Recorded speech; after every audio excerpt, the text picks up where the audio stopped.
Alright, so today we are going to talk about the Nameless, but from a DPS point of view, and more specifically, how you can build it gear-wise to make it work in PvP. I'll go over some equipment options, what stats to focus on, and how you can make the most out of it in player versus player situations.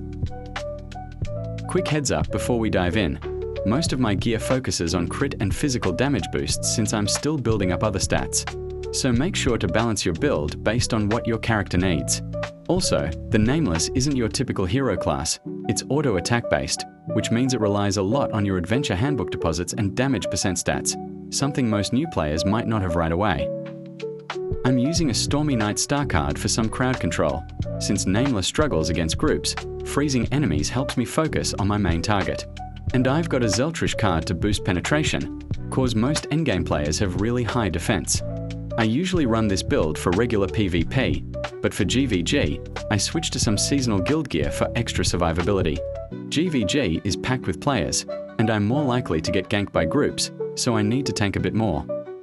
The Nameless relies heavily on luck, so I use a mastering card to boost both crit and physical damage.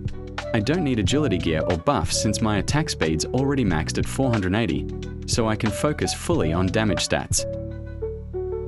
I'll be showing some gear options on screen. Feel free to pause anytime so you can take a closer look or use them as a reference for your own build. For those who will ask if this set can go against big leagues, I highly doubt it since BCC cards are a must nowadays, which is quite expensive to get. For me, there's no fixed headgear setup. There are just too many factors to consider.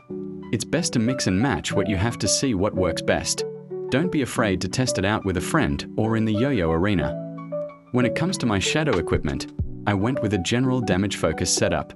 This way, I can reuse the same build across other physical jobs I play for fun, without needing to swap things around too much. It's a flexible option if you're not focusing on just one class.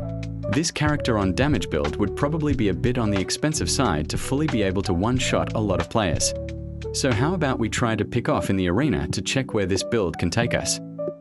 Here is me against a Ronin, which is pretty manageable for my build. After that, I'll be facing a Morok. This one's a bit tougher since it's tanky and takes longer to burst down. And lastly, there's a Jormungandr with a freeze build too, so it's going to be a battle of who controls the field better. Don't forget to like and subscribe.